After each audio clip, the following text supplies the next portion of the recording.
All right, guys. Hi, and welcome back.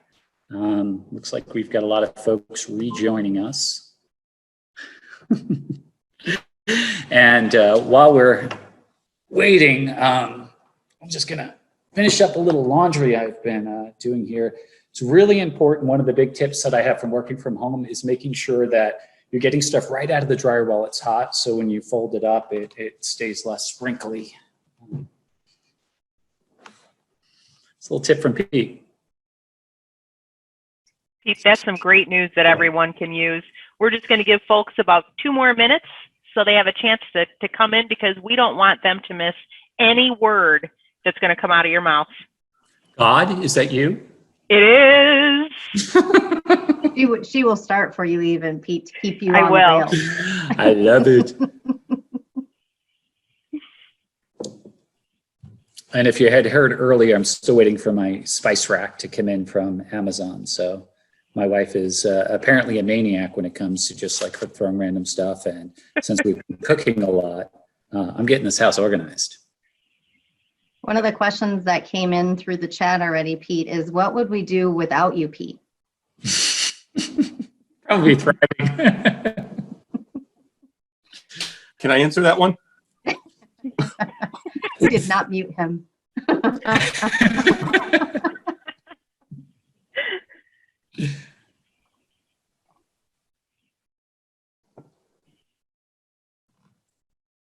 Oh, and your jokes. Jesse likes your jokes. I was going to do a big carrot top wig, but you know, time and all that. Mark Armstrong chimed in and said, "Let me count the ways." Pete, I have some great jokes. This is Jude. So There you go, Jude. My dad jokes. I'll be handing them right over. We really don't need to encourage Pete any more than he already. I mean, he's got enough fire in his belly to start with here, people. I have a tight 9 minutes of COVID material I've been working on. All right, let's get this party started, shall we? Let's do it. Okay. Well, good afternoon, everyone, once again, and thank you for joining us on our final session. The bases are loaded for this interactive session where members of the chapter advancement team will review SMART goals, chapter success plans, and awards for the 2020-21 year.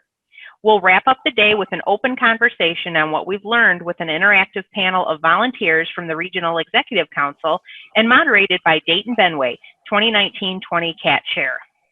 So let's take a moment here before we start things off and give our thanks once again to our LTC sponsors for 2020.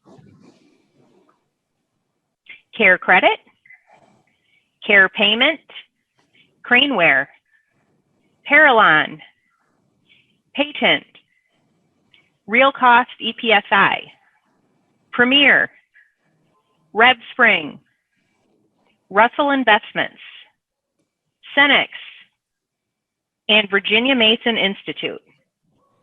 And now it is my pleasure to introduce Pete Sable, 2020-21 CAT Chair, and Andrew Hatemonic, 2020-21 CAT Co-Chair, to kick things off. Pete, the floor is all yours. Thank you, Voice of God. Hey, guys, welcome back. Very excited to be back live this time. And I do have dogs and kids and deliveries and all that other stuff. So, and I do have another load of laundry going, so I may have to just jump over and grab that. But for now, I'm pretty sure, looking at my notes, I was going to originally talk about virtual haircuts. But in the interest of time and trying to be fluid, I'm going to talk a little bit about our DCMS awards, our chapter success plan, and then my favorite awards. And we're going to be very subtle as we're kind of going through changing the screens, and I'll just scream, change the screen. So as a lot of you guys probably know, each of the chapters is led by what we call a regional executive. And what's really cool that HFMA does is they'll have a regional executive, they'll have a regional executive elect and an elect-elect. So kind of moving forward, I'll refer to them as the RE, the RE2, and the RE3. They're going to be part of a panel that's going to be on a little bit later that's going to help talk to you guys. So the cool thing about that is they meet. So like me, volunteer, they're volunteers. And what they do is they meet in what's called a regional council.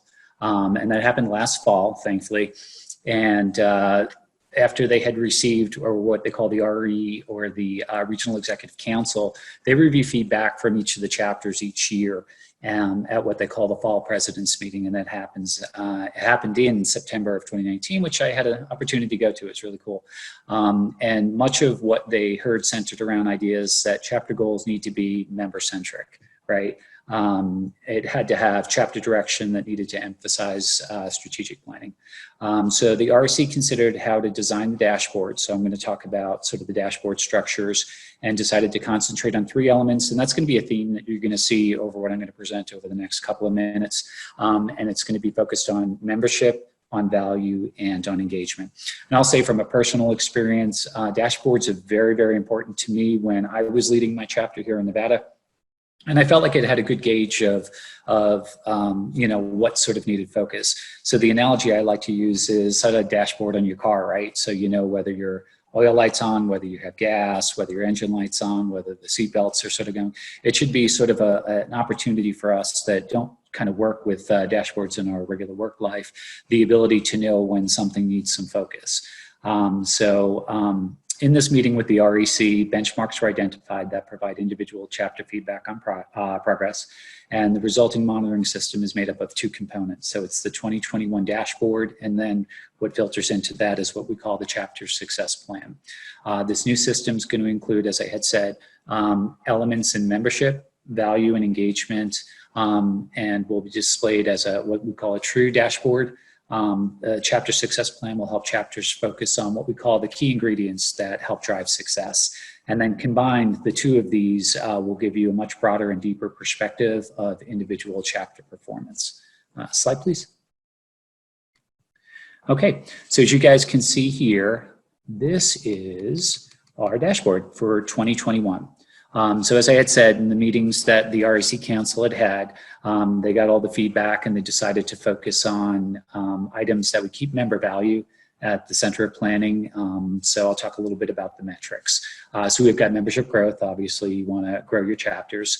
So the council agreed that individual membership growth target goal of 3%, and then a stretch goal of 5%. So remember that 5%, because in a couple of slides, I'm going to come back to that. This goal is calculated each year using June 1st as your start off point. So everything sort of resets. And then after June 1st, any members that converted from individual membership to enterprise membership are going to be adjusted from the start count. So you don't have to worry if an enterprise group sort of comes in, they'll readjust that. And the goal is going to be achieved with chapter, regional, and association collaboration. The next part is going to be in what we call the value to the member. So Net Promoter Score is going to be received from the membership satisfaction survey. And traditionally, they sent that out in the fall of each year. The target for the Net Promoter Score is going to be 50. And the survey now is going to be sent out, as I understand it, semi-annual. So you can kind of get a pulse of what's going on.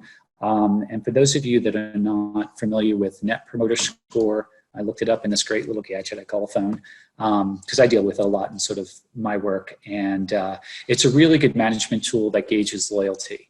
And when people want to know, like, how do they calculate this? It's really pretty simple. So to calculate your Net Promoter Score, you take, people are broken down into sort of neutrals, detractors, and promoters. So it's basically just the percentage of detractors less promoters. It's pretty much that easy. So if 50% respondents were promoters and 10% were detractors, your Net Promoter Score would be 40. So I think that's kind of a cool way to gauge it. And then educational quality, as you guys know, the top events are gauged. So the council set the educational quality target at 65%. All events, registration and surveys completed in CVent will be eligible for the chapter's top 3 events, regardless of association and chapter involvement.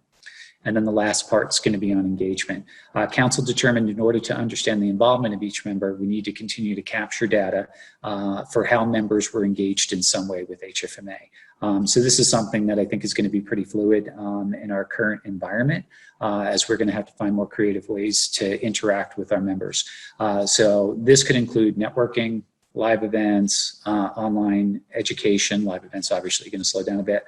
Certification, big fan of that. Please get certified. And it is built into your membership now. And I am the certification chair for Nevada. So you Nevadans, make sure you get certified. Volunteerism, and then accessing online communities and information, which, as I had said earlier, has become, certainly more important now. This information will be captured at the chapter, region, and association level. So just to recap before we change off, dashboard was, they didn't have the chapter success plans in place when I was former president of the Nevada chapter, but they did have the dashboards. And as I said, this is kind of where I would gauge and figure out where I needed to drill down a little bit further when there were issues. Next slide, please. Okay, so the next slide we have here is the chapter success plan. So for those of you leaders, probably familiar with how this gets set up. So again, the RE Council got together, they went over this and decided what changes to make. So the purpose of the chapter success plan is to help chapters focus on key areas for improvement or for sustaining excellence in each of the individual chapter performance levels. So the plan will include, when you look at this, it's pretty formulaic. There's chapter status. There's goals and objectives, method to accomplish, so how we're going to get this done, target dates, when are these going to get done by, and then as that gets updated with those milestones, percentage completion, and then area to provide sort of status updates. So these are pretty cool and a great way for the REs that have obviously multiple states can then aggregate this data up on a regional and to a national level. So the menu options are going to align with this new structure when you go in and fill it out, and the chapter will identify 4 metrics. So that's you guys. One of them has to be innovation. So as I said, the RE, the RE2, and the RE3 will continue to support and encourage chapters to provide outreach for individual membership growth. This is a required metric to be included. And then it provides an overview of performance and service delivery to HFMA members, as I had said earlier. Chapter performance in support of the Davis Chapter Management System, or DCMS, requirements help provide a foundation for effective management of chapters and supports the strategic decision at both the chapter, region, and association level. And I just made that up at the top of my head. I'm not reading anything here. True story. The new due date for the chapter success plan is August 1st. I think that was one of the questions that came up in the chat sort of earlier on that. And next slide. And as I said, I know a lot of people are very, very humble, but I love the awards. Yay. So the awards for the 2020 and 2021 have changed a little bit. So the first award is going to be for individual membership growth of 5%. So remember what I said back on that first slide, there was a 3% required for, 5% was the stretch goal. So the stretch goal will get you the award of excellence for individual membership growth. Then there's an award of excellence value.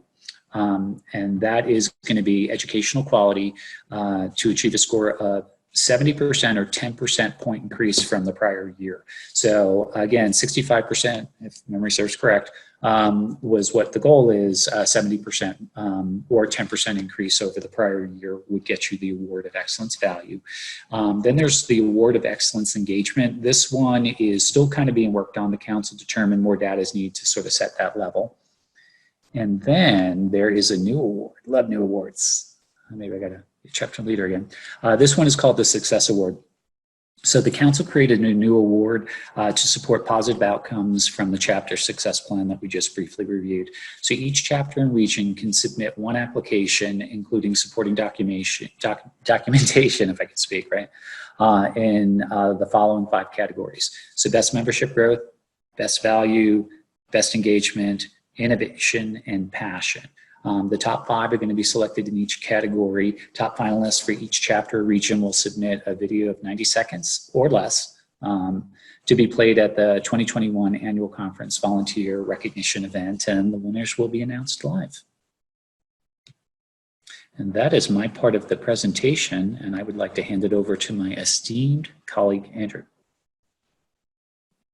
Well, I think the word esteemed is probably a bit of an exaggeration, but I do appreciate it, Pete.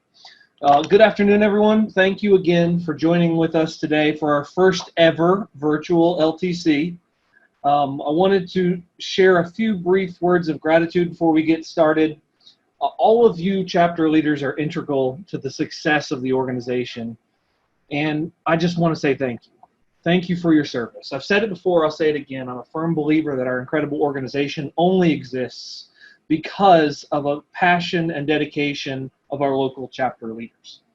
So today, I want you to remember, HFMA is all about caring for its members and providing the best possible experience.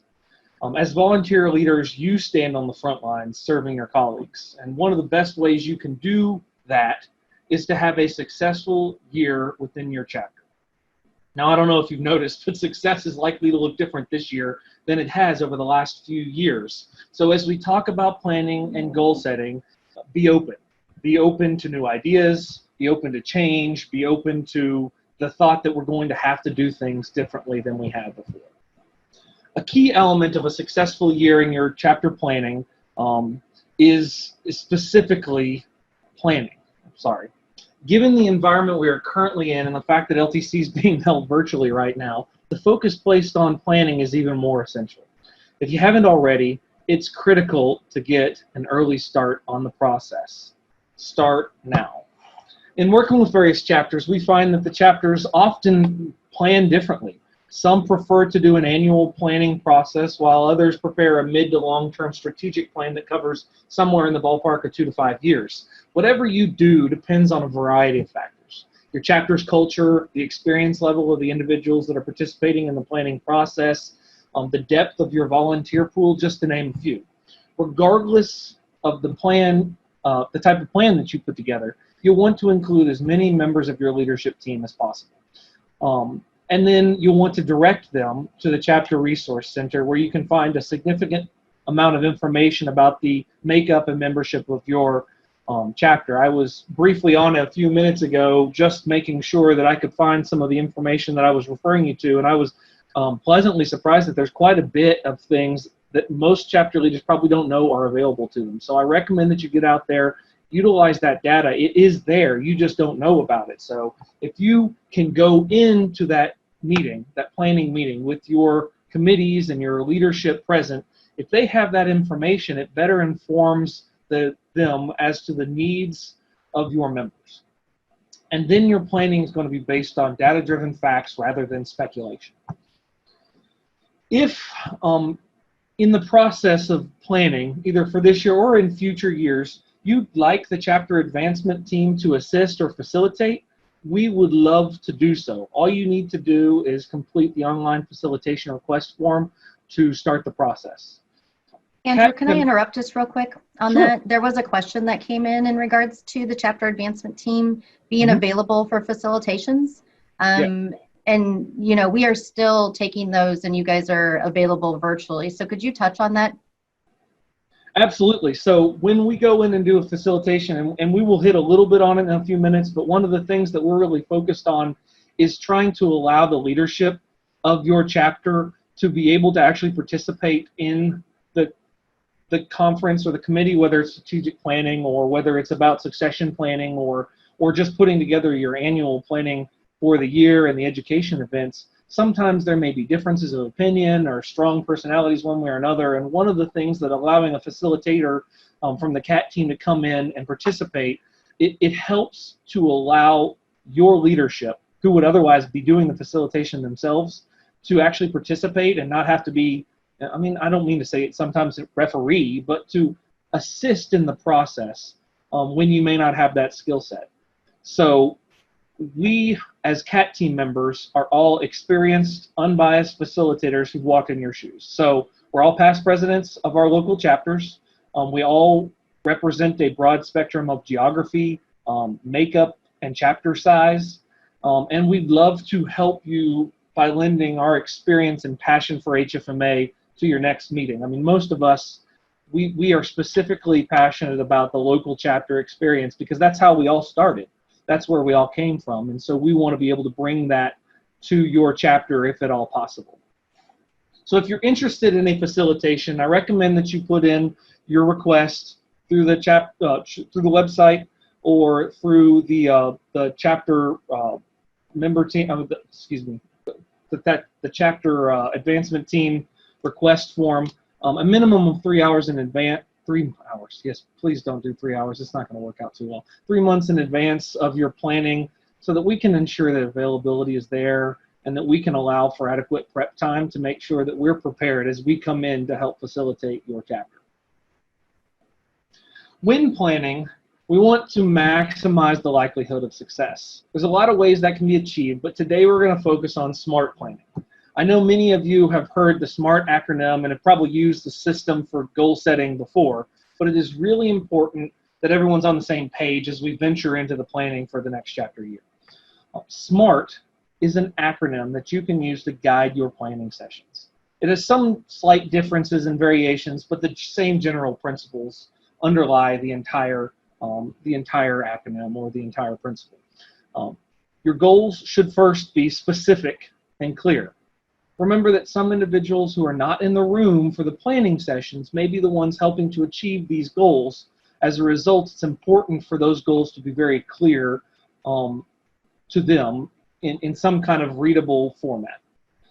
The goal should be measurable. Having measurable goal allows you to evaluate and determine whether that goal was met or not. The goal should be assignable to specific individuals. Who is going to carry out each step? Failure to assign responsibility often leads to failure of that actual achievement of that goal. Or it may mean that certain steps in that goal process don't ever get started because no one was responsible for them. Make sure the goals set are realistic. Don't be afraid to challenge yourself or your team to attempt big goals, but at the same time, make sure those goals are still achievable. It's a tough balance to strike, in my opinion, but remember, we're talking about planning for this 1 year. If you start to delve into goals that clearly cross into future years, that's okay. But what you want to be sure is that those goals are included in some kind of long-term strategic plan, and that the future leaders for those years are also involved in setting those goals so that there's not some disconnect between now and the next year a new chapter leader takes on the responsibility but doesn't feel connected to that goal and may not carry it out. And then lastly, each goal should have a time frame. When is that goal going to be achieved?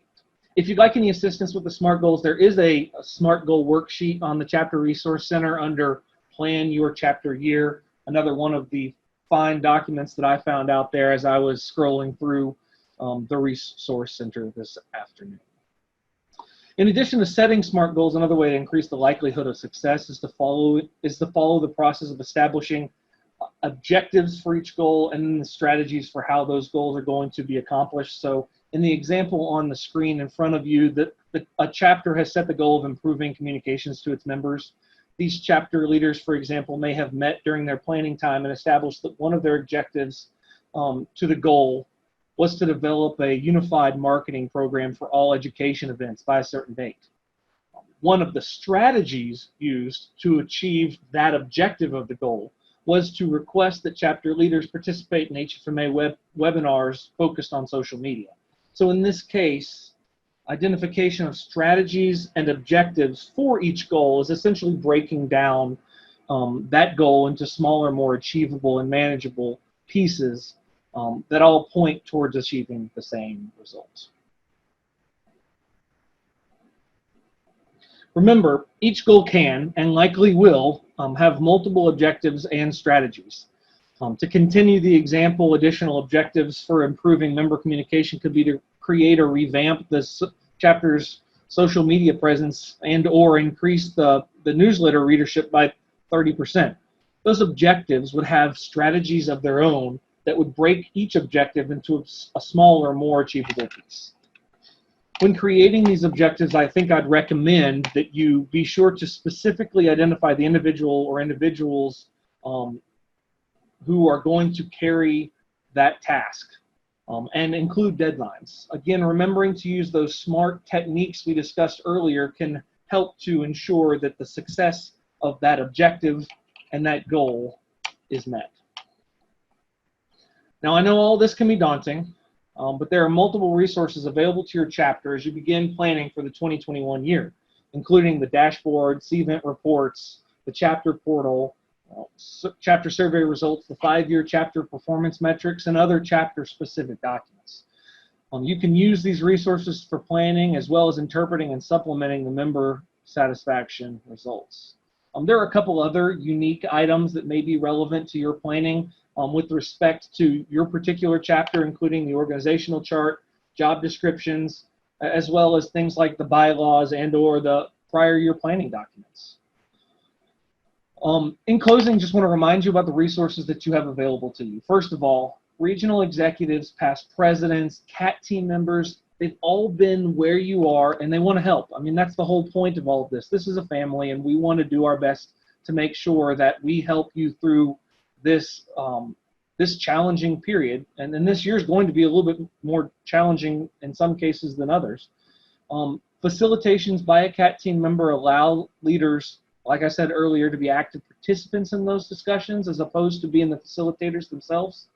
And these discussions could include strategic planning, succession planning, volunteer recruitment, membership recruitment, and or retention strategies.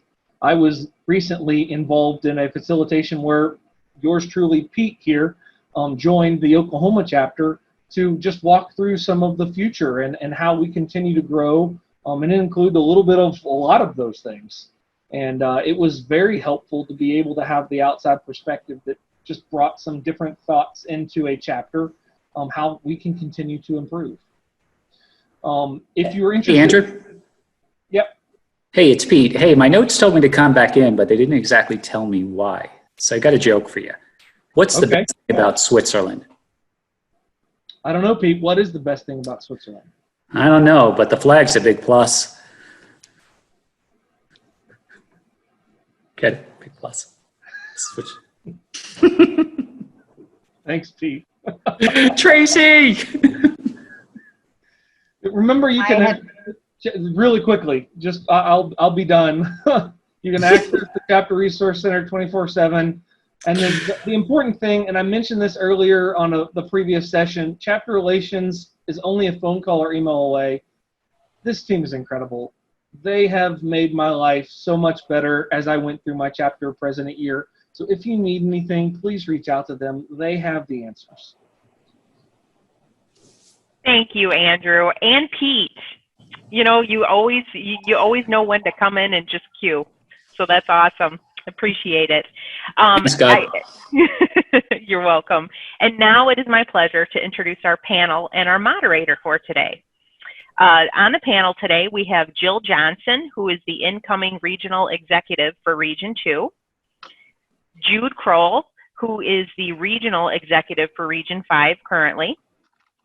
Jackie Hendricks, who is the incoming regional executive for Region 8. Tim Hogan, who is the incoming regional executive for Region 1.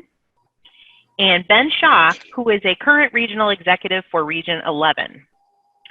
And now I would like to turn things over to our moderator today, Dayton Benway, the 2019-20 CAT Chair. Dayton, the floor is yours.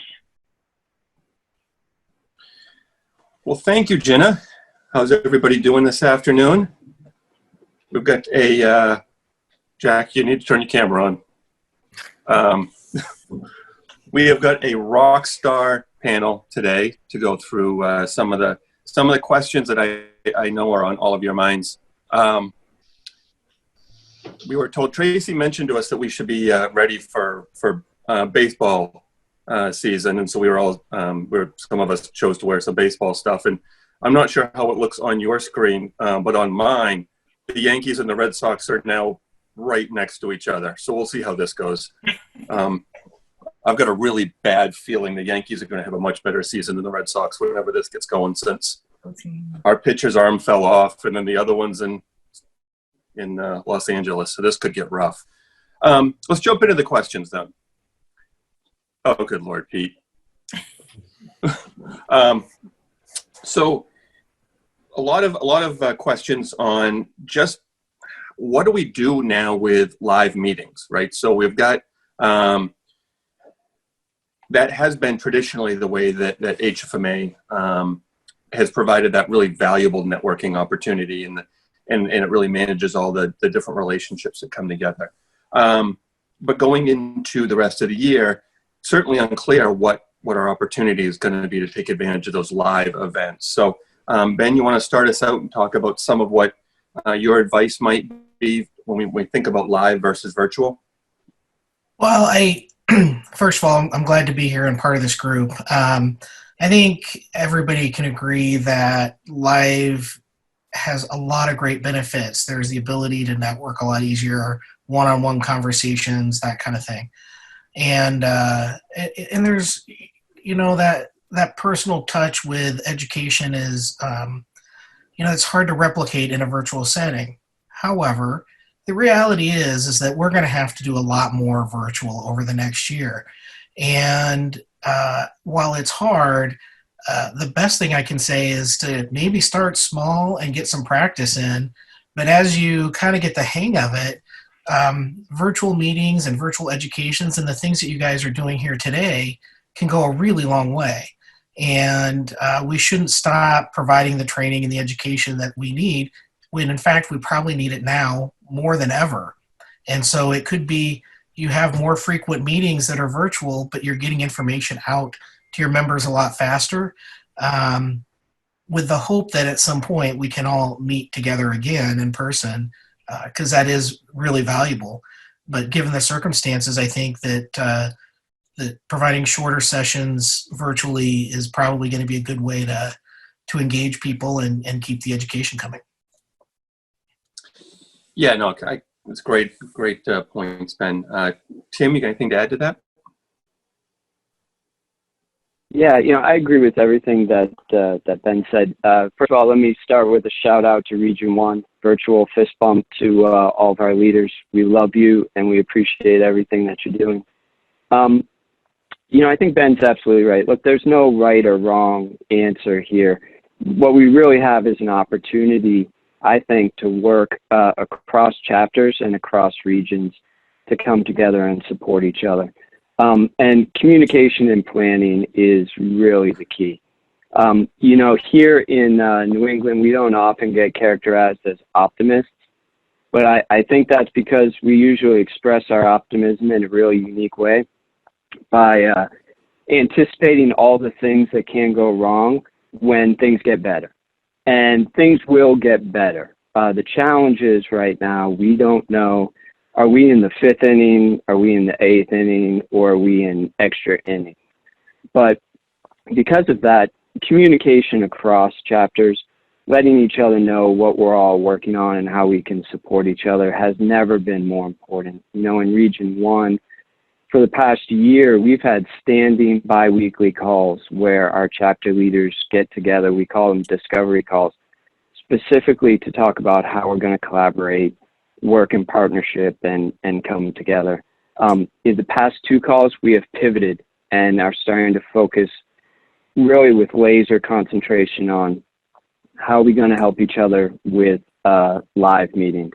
When we start rescheduling them, how are we going to make sure that we don't have conflicting dates?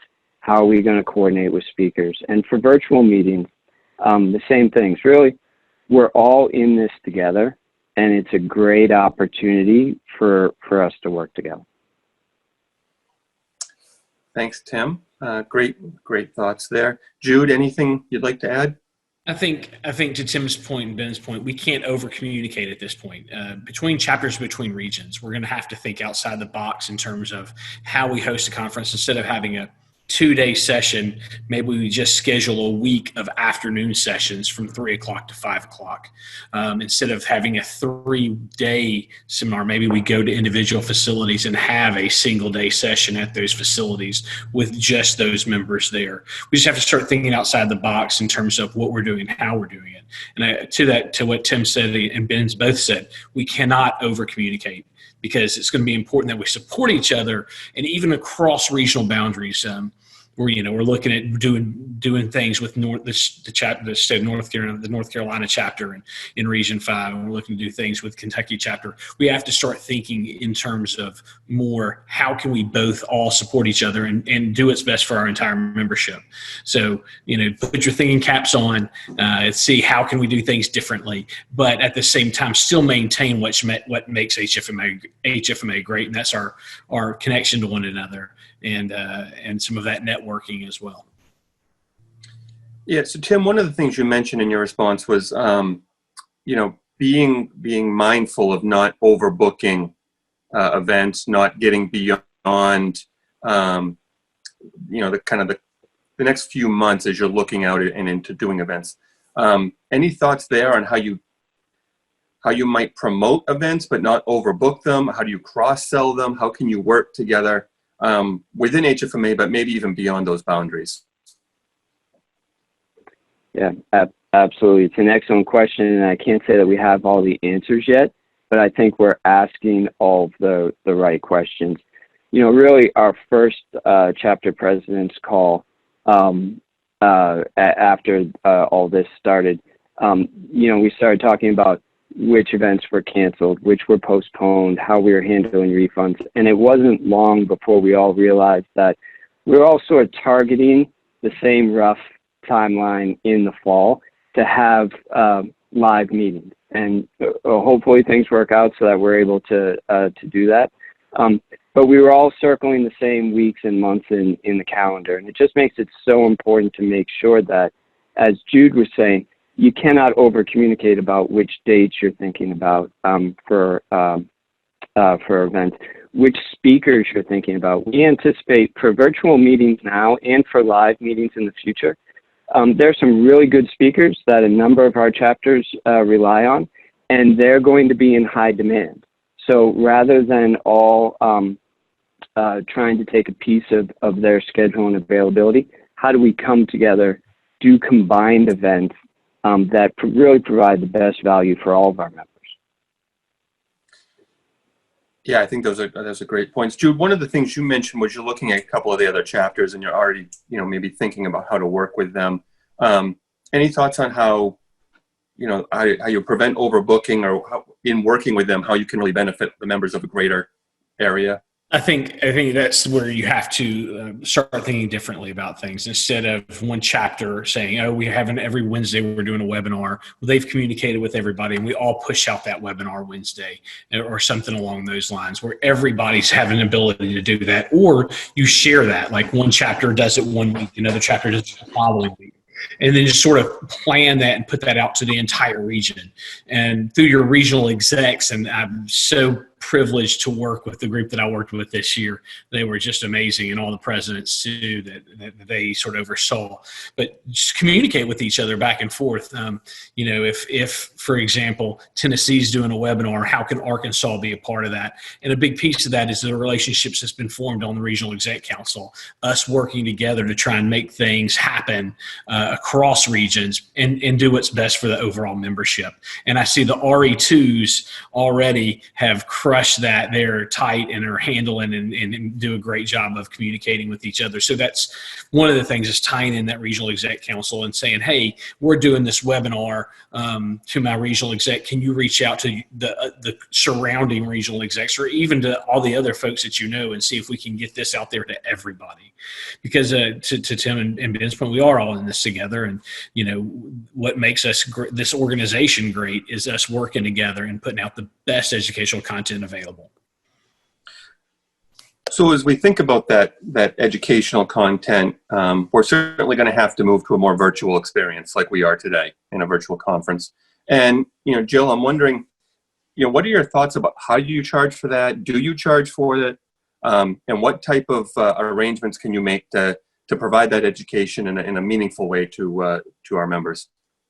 Certainly, that's been something that Region 2 has been dealing with since the onset of all of the pandemic happened.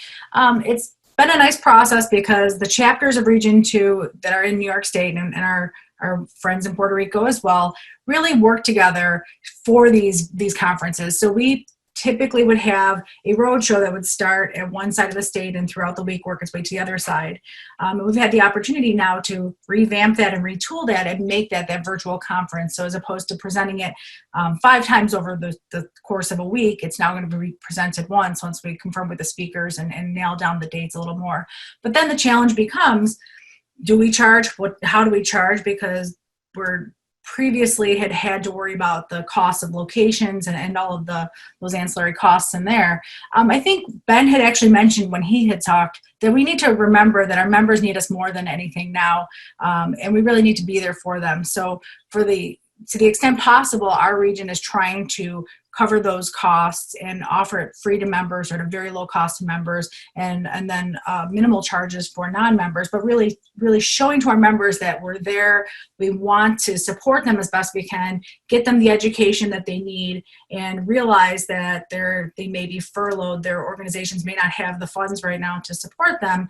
And to that end, as much as we can as a region, to offer those educational opportunities free of charge. That is awesome.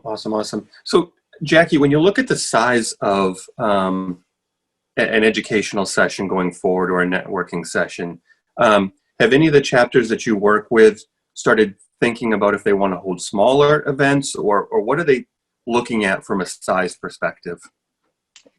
Yeah, I would say I don't know that any of ours have really talked about size as much as the how to reach people. I think that, with the flood of virtual conferences that are happening, I think we need to really be strategic in how we are approaching our webinars, because I can use myself as a provider, for example. I mean, I could attend 100 webinars a day with everything that's coming out. So I think it's more is trying to figure out what are you trying to do, then figure out, well, what's the best size for that, and how am I going to incentivize and attract my members to want to attend that.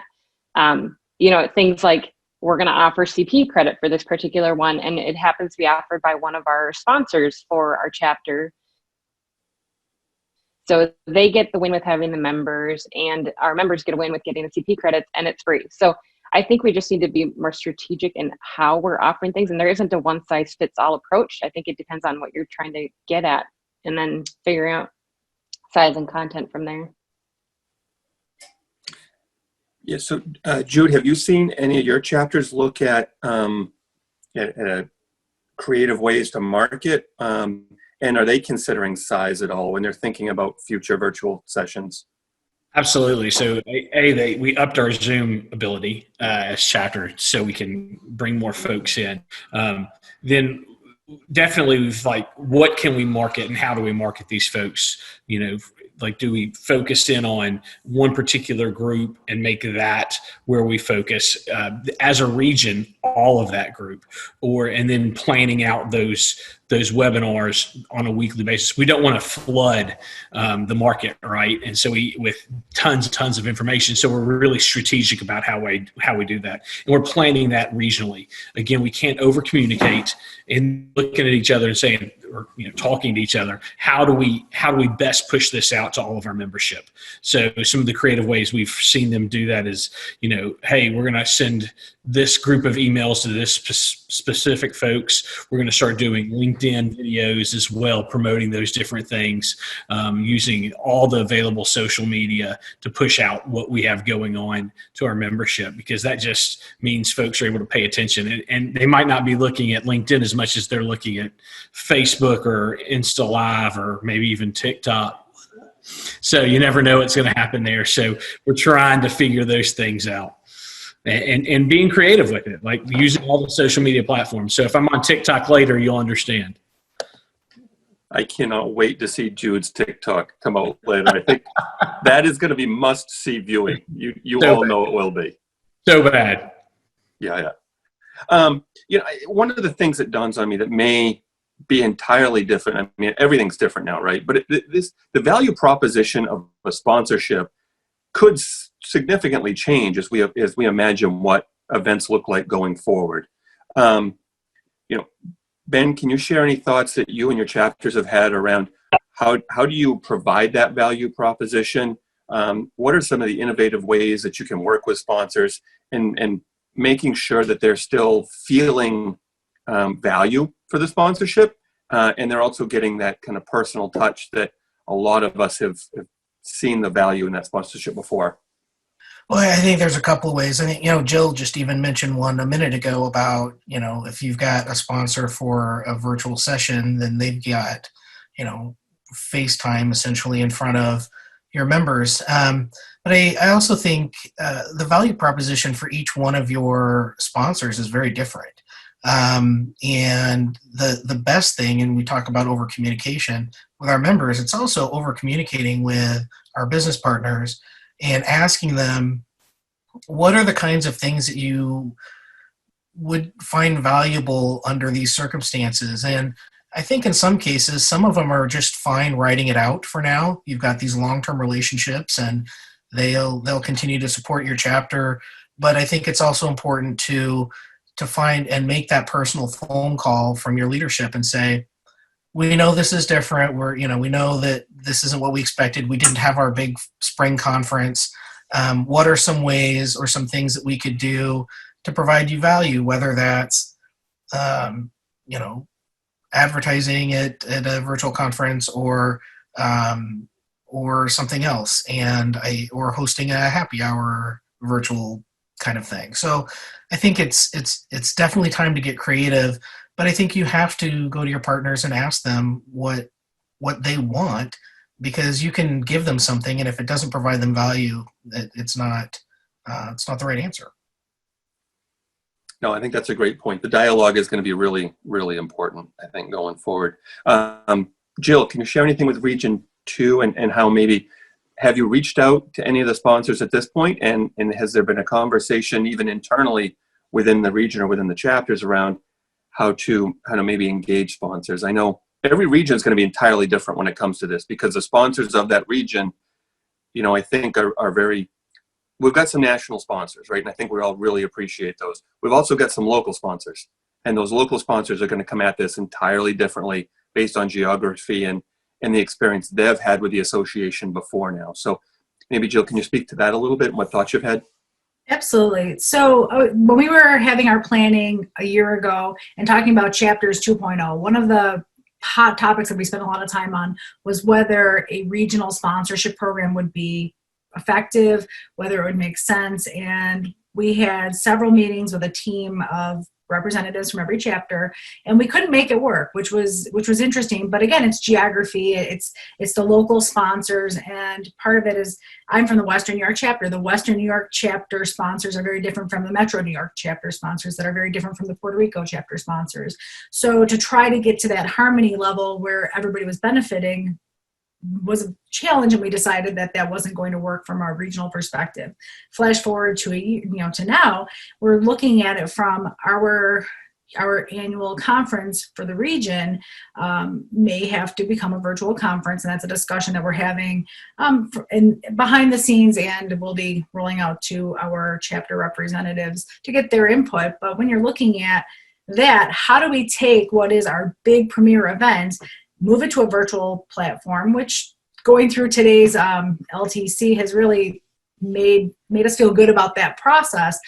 But you also have our vendor fair that is really the financial backing of our region for a year. So it kind of ties to what Ben was saying, is getting in front of those vendors and really understanding what can we do given this climate to make that work. So, I mean, there will be some sponsors that will sponsor regardless, but then it's thinking outside the box. And in every session we had today, Jenna, which I think we were calling the voice from above, was reading through our list of sponsors and thanking our sponsors. And perhaps it's having sponsors that are promoting specific webinars. Maybe it is those virtual happy hours, and it's really kind of thinking, what can we do as a region? So a year ago we created a regional website. We weren't really going to advertise separately from our conference, but now maybe that becomes a perk to get those sponsors some exposure to our chapter members, and really what can they do? What can we do to make them happy, to get their face time with the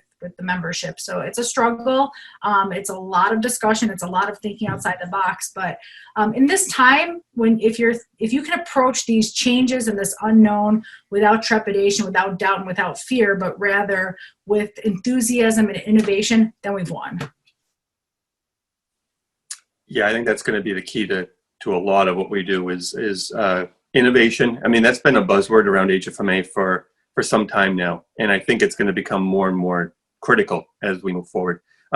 Jackie, I've done several facilitations in your region, and I know that you guys have sponsors who are really long-standing, dedicated organizations, and a lot of times they've got multiple members, and even chapter leaders coming out of that sponsor.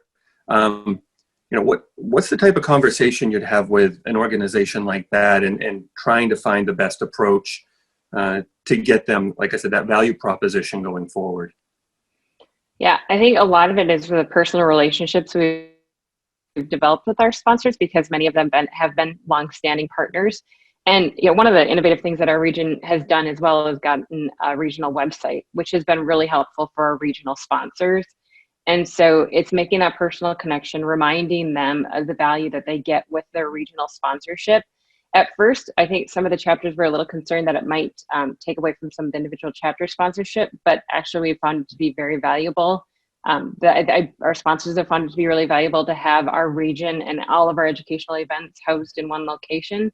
So, we've gotten a lot of feedback that's been our big selling point for them is that website and just the relationships. I mean, we're in the process right now of contacting all of our regional sponsors right now to talk about the upcoming year and what our plans are. And I think that personal connection is invaluable. Yeah, I completely agree. And I think, I know you guys mentioned it earlier. I think communication is going to be key here. Just keep communicating with them. The more, I don't think you can over communicate with anybody within the HFMA circles these days, but including the sponsors. So I know Ben, I think your arm's going to get tired here in a second. So I'm going to hit you with the next question. Chapter success plans, they're on a lot of people's minds right now. And what do you do with them, and how do you make this work? And I think, in the last session, one of the things we discussed was keeping them flexible and nimble, because we don't know where we're going to be 3 months from now, much less a year from now, as you're trying to round out a chapter success plan. Any advice or any thoughts you can give on, what do you do when you're thinking about those goals now that might be different from the way you thought before?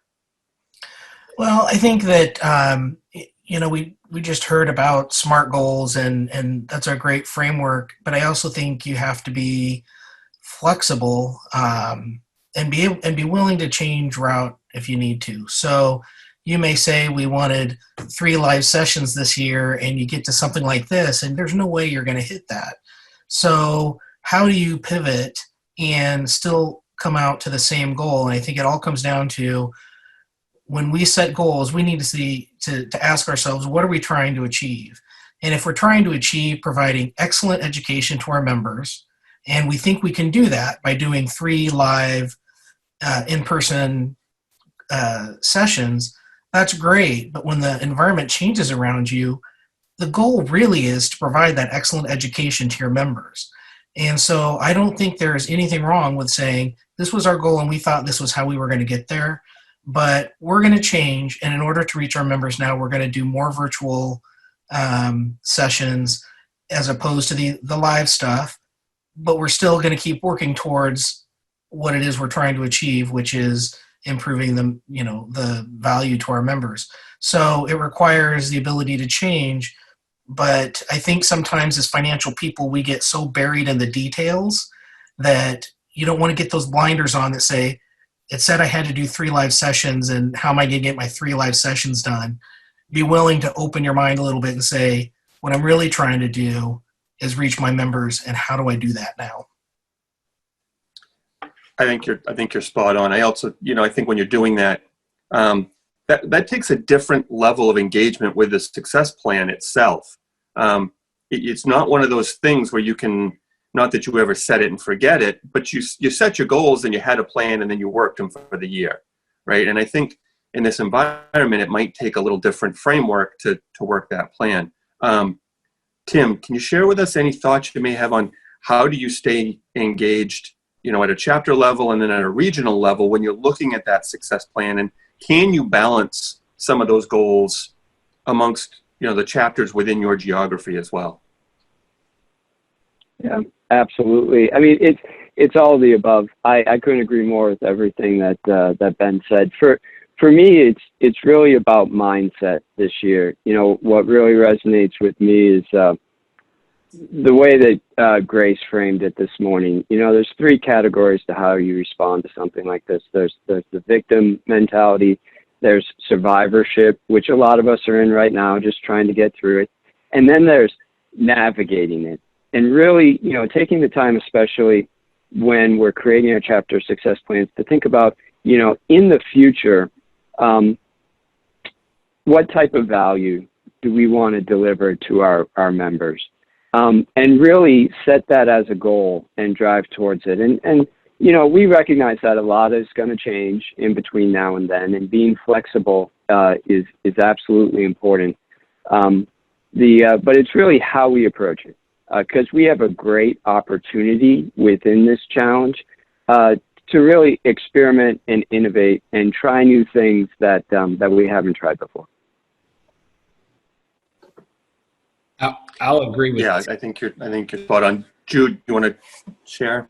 Yeah, I mean, if you look at how we came to set up the chapter success plan, we meant it because we saw so many chapters teaching to the test of the Davis Chapter Management Scorecard. We really want the chapter success plans to truly be living documents. So they're going back to them and addressing them. They're saying, okay, this didn't work, let's try this. Or this worked really well, let's do this again. We really want them to be guiders and sort of trailblazers of a chapter. We want them to be living documents so they're able to reference all the time, and they're being able to update as well. And that's really what we want to do. To go back to sponsorships just a second, it's important that in this time that as providers are struggling, sponsors are struggling too. So we have to be mindful of that.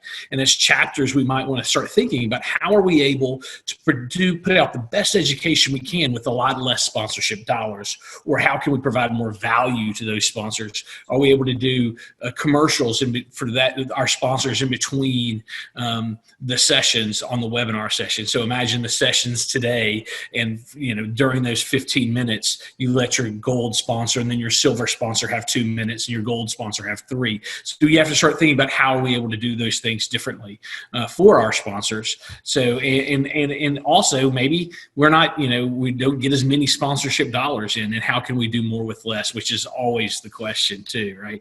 But to answer the main thing with the chapter success plan, it's so huge that you use it as a living document, that you use it just as a trailblazer, as a guide, and you can adjust as you go. Yeah, and I think that will allow for the best innovation as well. It allows for real-time change in your goals, and you can really pivot in the moment, which I think is a great thing. You touched on a couple of you have over the answers, volunteer engagement, right? So we've talked a little bit about sponsors. Volunteers are going to be, uniquely challenged as well in this time to stay engaged. I think we're starting to get a sense of what we have for platforms with video conferencing and how to use them in environments like this, and how to, we've got people from, all over the country talking about HFMA today on this one screen. And so I think we're starting to understand that, but how do we be creative and innovative within these platforms to stand out? I don't know, Ben, if you had any last minute thoughts before we have to put you in the bullpen to share with different ways you might innovate and be creative. I know you guys in your chapter are generally on the early curve when it comes to that. Yeah, I think my arm is a little. I pitched 9 innings today, so I gotta run here. But I think the main thing is I know in the Oregon chapter they've been having lots of conversations around what's going on. Their executive team is meeting quite a bit and talking with the volunteers about the new normal. The nice thing about it is you have newer volunteers who haven't done things always the old way. Leverage that, because a lot of times, where in the past we might have said, well, we kind of do it this way, so we're just going to kind of do it that way. Now's the time for these new thinkers to step in and say, oh, why don't we just do this? And you might think, I hadn't thought about that. That might be a really good way. So it might be, I always try to turn things into an opportunity instead of a problem, right? So really the opportunity is trying new things and having your volunteers take that challenge, and I think they would enjoy putting their spin on a session, or spin on sponsorship, or spin on membership that's a little bit different, but providing it as a challenge and exciting opportunity. gives them something to work towards, and maybe would be very exciting for your volunteers to stay involved because it's something new. And best of, I gotta go. I do have to run, but thank you all very much, and I wish you all the best of luck. Thanks so much, Ben. We really appreciate your contribution today. Good to see you. Good to see you too. So now that we've shifted tiles in our little family feud here again, you know, Jill, I know in Region 2, you've got, the most of your members are in obviously New York, and then you've got Puerto Rico. How do you engage as a region when you've got such a concentration locally, and then another chapter south of Florida? It's always been a challenge, and it's always been one of our goals, at least for the last couple of years, is what can we do to bring the Puerto Rico chapter into the fold a little bit more. I mean, they're very responsive in all of our communications, very responsive in all of our phone calls, which now that I'm thinking about, we had actually circulated earlier saying, let's do all of our meetings now via Zoom, just so you have a little bit of FaceTime with those folks. One thing that we do invite them to be part of our Region 2 conference committee, even though the conference is held in New York State, and they do come up. We have chapter leaders from there, so it's, even though we don't see them as often as we may see other members of other chapters within the state, as soon as you see them at any of the national events, it's like you picked up like you've seen them every week for the last how many years. So it's been a challenge to try to reach out to them, because 6 chapters along the Interstate 90 can do a lot of things together. So it's always been a challenge, but we hope to keep working to better that relationship with them. So Jackie, I know the regions the chapters in your region, sorry, they're a very tight-knit group, and then they traditionally have done a lot of networking events, and they get great attendance. Any thoughts on how that type of engagement might go from here forward? Virtually? Yep. Yeah. I actually, on a personal level, did a 90s music trivia Zoom call the other day with my friends. And, people stepped out of their comfort zone. So I think we just need to start doing, virtual coffee breaks, and virtual happy hours, or what Tracy calls it, the thankful hour. I like that concept.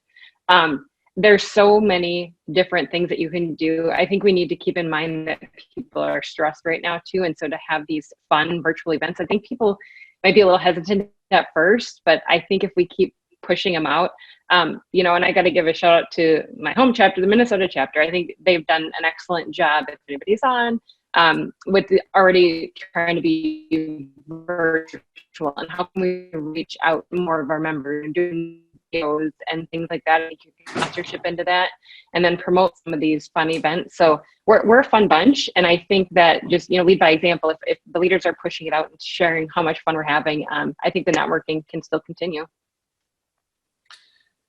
So Jude, I know you guys also have a ton of fun in your region, and you do a lot of really creative things, especially before we got in this more virtual environment. What are you guys thinking about and working on? Because I know you guys are always doing some fun stuff. Well, for one thing, when we're bringing in the new slate of officers, we're doing it all in 1 week. So every chapter has a time at lunch where we're going to be bringing in the new officers. We're going to be in a Zoom environment for the rest of the membership to call in. But then every day, like Alabama's on Monday, South Carolina's on Tuesday. So and we're inviting all of our chapters to be part of that. So you'll see the swearing in of the new president, the immediate past president will have a chance to talk, and then the new president will have a chance to talk. So we're doing that over the course of 1 week in May. So that's going to be kind of fun and different. The South Carolina chapter's always done a unofficial 5K at the end of May in our annual institute, and the hat normally comes out with that. As you can see, I'm wearing one from the 4th annual unofficial. We're doing a 13th annual unofficial on May 29th. So we're going to ask all of HFMA if they want to go in and sign up and post pictures. It's sort of Mike Allen's last Dare You to Move moment. That's hashtag Dare You to Move moment. So if you guys are wanting to do something fun, we're going to ask post pictures and get out there. And if you feel like making a pledge, if you make a pledge for over $50, you'll get a hat, snazzy hat. And then all the proceeds are going to go to 3 organizations: Protect the Heroes, American Red Cross, and Feeding America. And you get to decide where you want that money to go. So that's another example of us trying to just pull everybody in and do something fun. Post pictures of running your 5K, and that's on May 29th. And registration for that will be open on May 1st at the South Carolina HFMA. So if we're inviting all the chapters in our region and across the United States to be part of that. So it's just something fun to do. And we have to start thinking that way, is how can we do things, can we do the old MTV Share My Crib, I guess. I can't even remember the name of the show, but maybe your executive team do a Share My Crib video that we post out once a week for a few months. Just do some fun things to bring people in. And engage with our organization in a different way and differently than we've ever done it before. I think we will get back to live events, but they're probably not going to be as big. They're probably not going to be 3 a year or 2 a year. They might be more regional with only 1 live event, really true live event happening with a lot of single days. And we have to start thinking like that. What's the best way to educate our membership and also provide what we all need, which is that networking piece. Yeah, absolutely. And I think that sounds like a great opportunity for the entire country to get involved in one HFMA event and get a great hat out of it at the same time. Tim, as you think about engagement within a geography, do you have any thoughts on what are more? One of the things we talked about, and we have talked about at Fall Presence the last couple of years, is defining local, right? And what is local when we think about HFMA?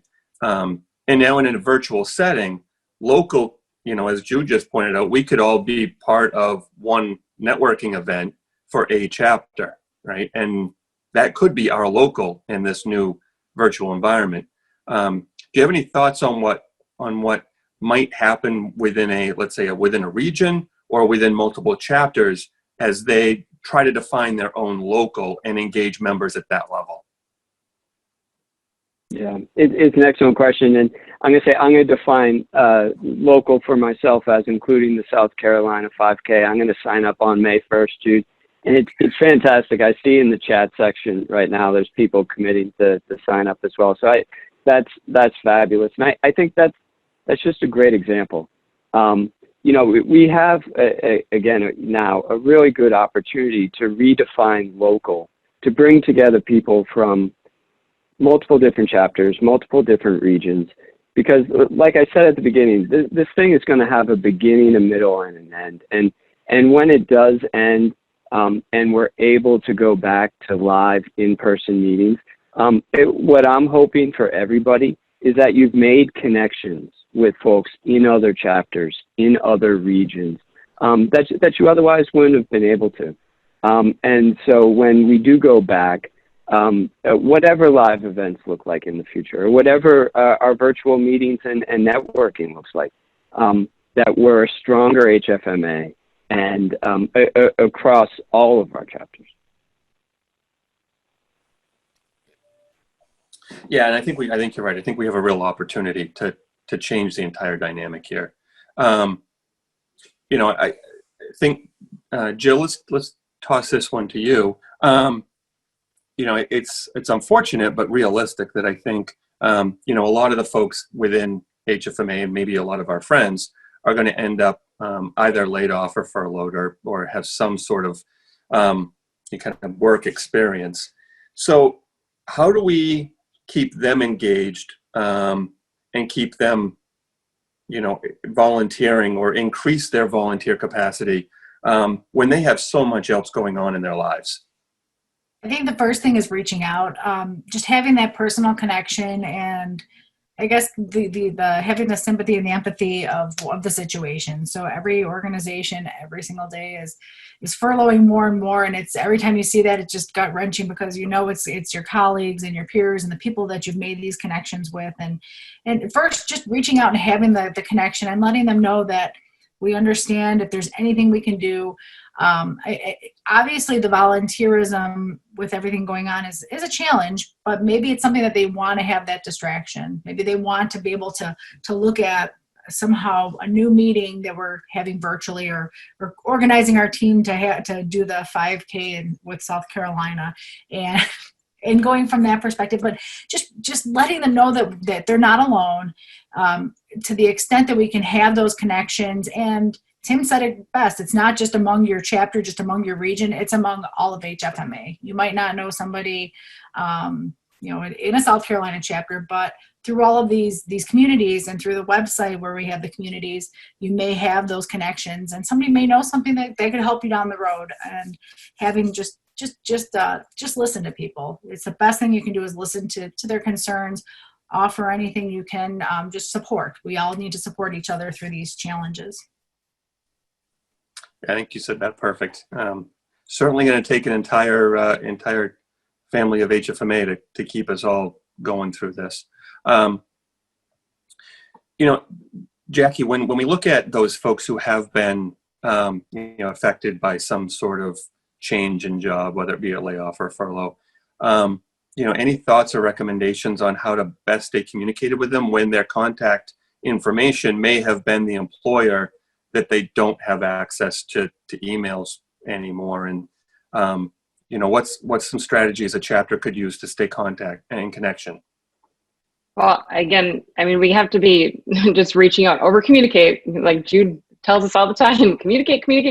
So, that's the biggest thing. The interesting thing about our association is that many of us who've been around for a while, some of the first people you reach out to when you're in situations like this are your friends that you've met through the association. So I think developing those relationships early on with our new members is key through a lot of this, so that if these instances do occur, then you have that personal connection to reach out to them.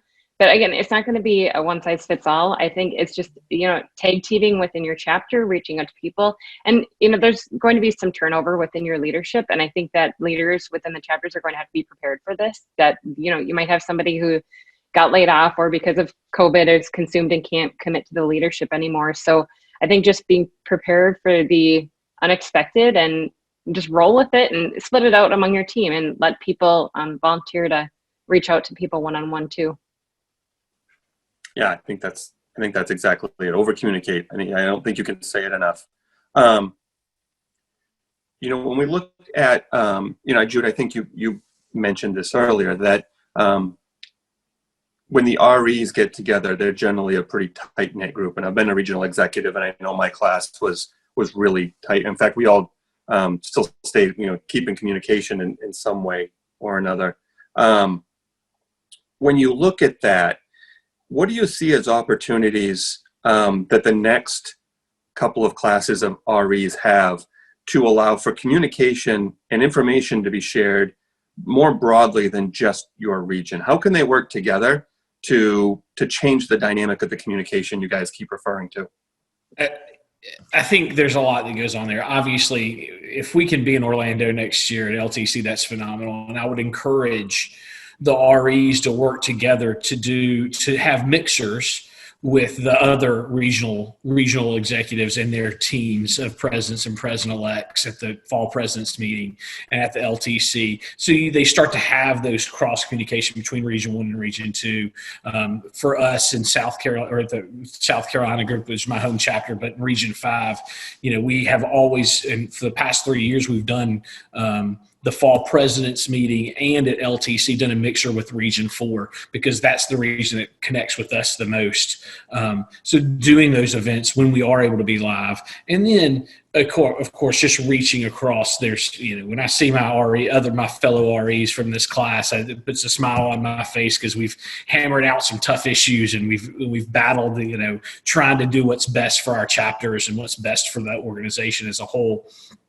So, again, communicating and then just reaching across, and being willing to have, everybody on and do something and do an event. It might be silly and it might be crazy, but, to bring everybody on, I guarantee you we'll start people talking to each other about what they're doing in their chapter. And then maybe other folks can be like, oh yeah, that's a great idea. And moving on from there.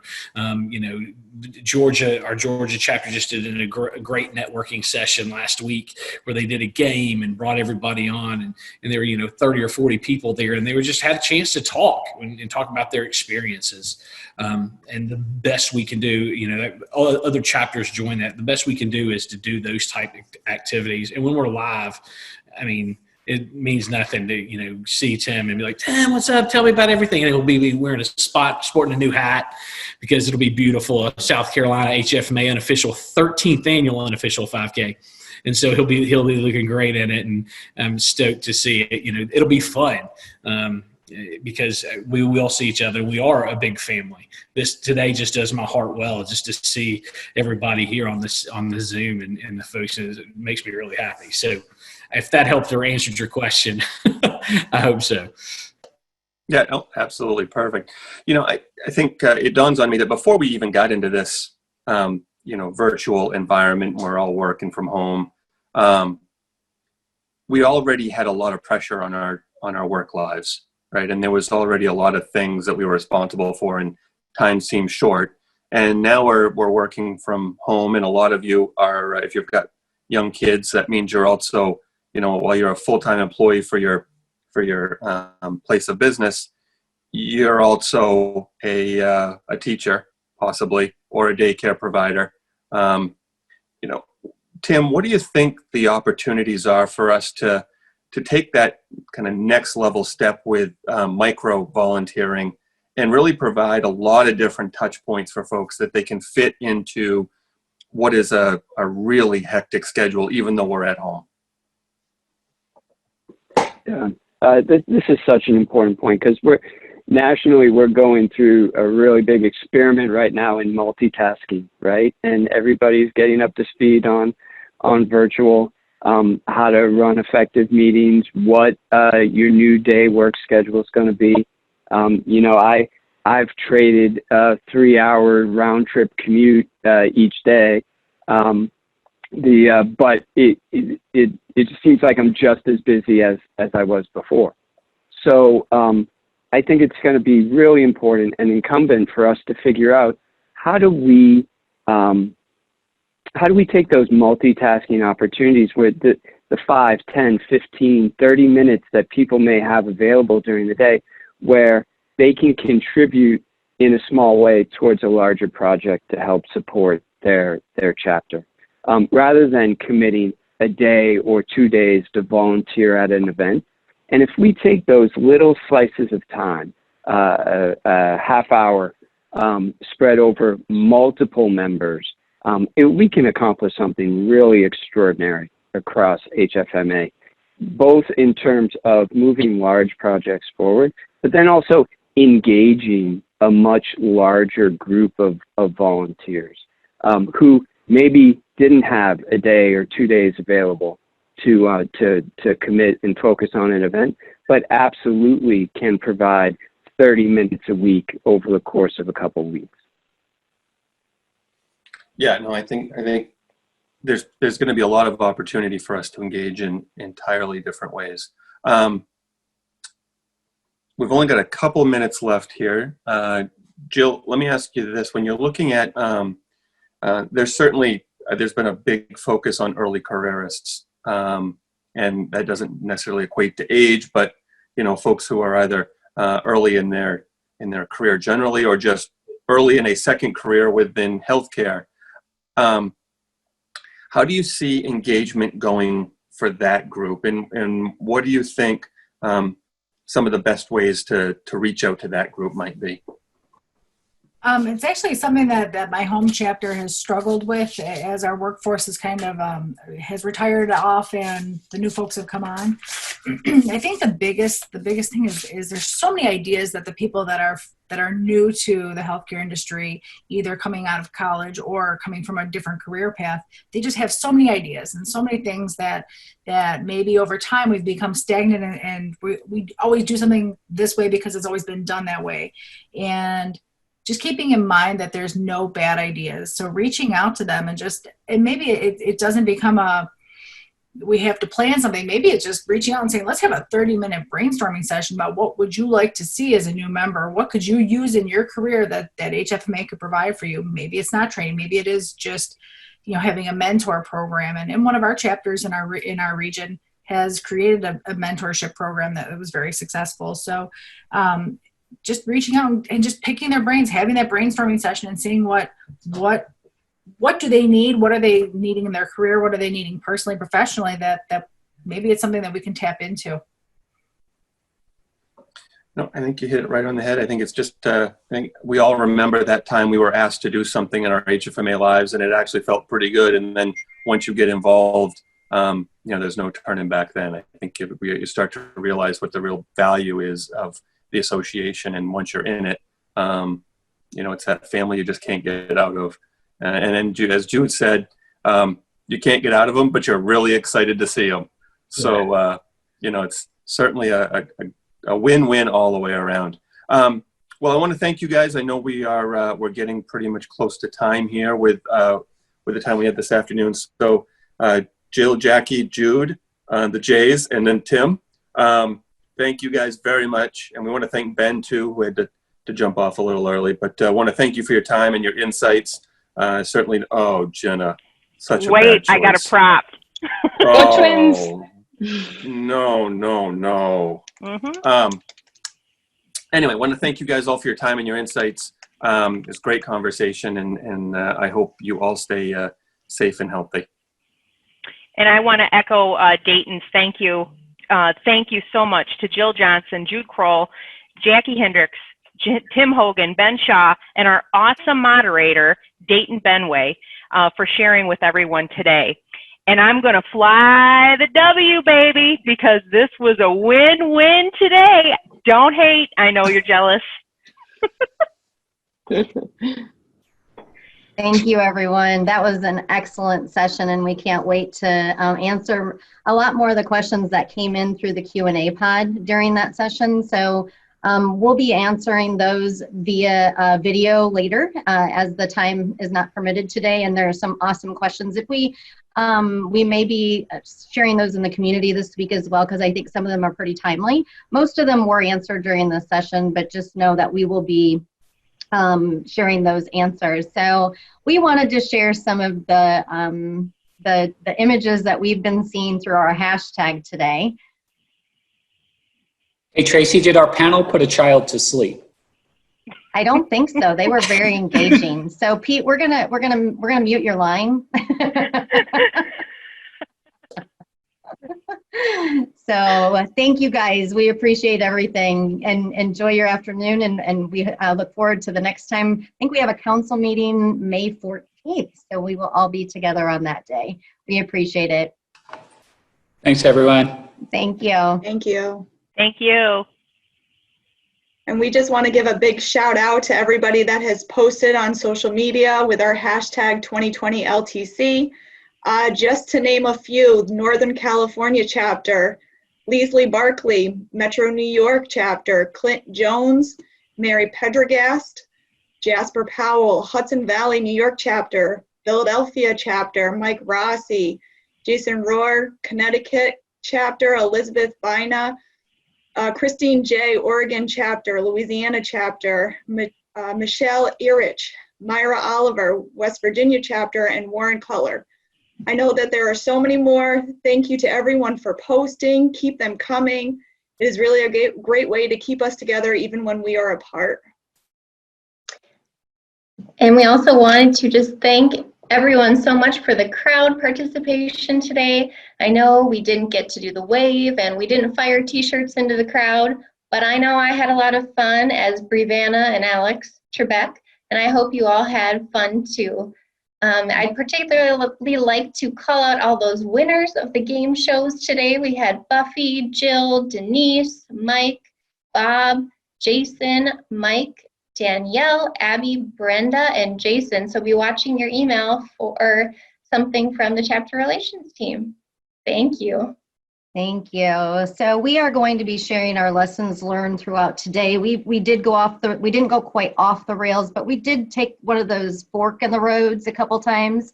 We will definitely document all the tasks that were done before today, because there was a lot of moving parts to put this into a virtual conference. Not that it's unmanageable, just things we didn't know where to move, in the uncharted territory that we were in. So we really appreciate everybody's patience during this time. We also thank you for playing along with our theme today. And I know that Brianna has put together some really cool things here. Life is like baseball. A great hitter is only as successful 3 out of every 10 times. And I'm not going to read the rest, but I wanted to read that part because, you know, a lot of times what Jackie just said is, or Jill, I think was, that said, you know, sometimes it just takes brainstorming. And I actually spent some time with individuals in Region 2 this week. Michelle McMonaco, I call her the mad skills, and some of the things that she could come up with. So we reached out. Thank you for letting us listen to you guys in the last 2 to 3 weeks and putting these things together. We will be putting together the remaining part of LTC, so look for that in the community. And we will also probably be sending some individual emails based on your leadership position. So we found these as pretty interesting quotes, and just wanted to share, you know, where the expert in anything was once a beginner, and we kind of feel like we're in that beginner category as we put this virtual conference together. However, I do think that we did hit one out of the park today. We may have had to go into some extra innings to get there, and thank you, Ben, for pitching a no-hitter. I really, really did appreciate that. And the panelists did an excellent job today. And it isn't over till it's over, and it is not over, my friends. We are just getting started, and it's a very exciting time for all of us, and we really appreciate you joining us today. And never let fear of striking out get in your way. So here's a few more, and I just can't thank everyone in participation today. Thank you for taking time out of your day. Thank you for making HFMA what it is today and being part of the HFMA family. I know that I have been part of the family for a very long time.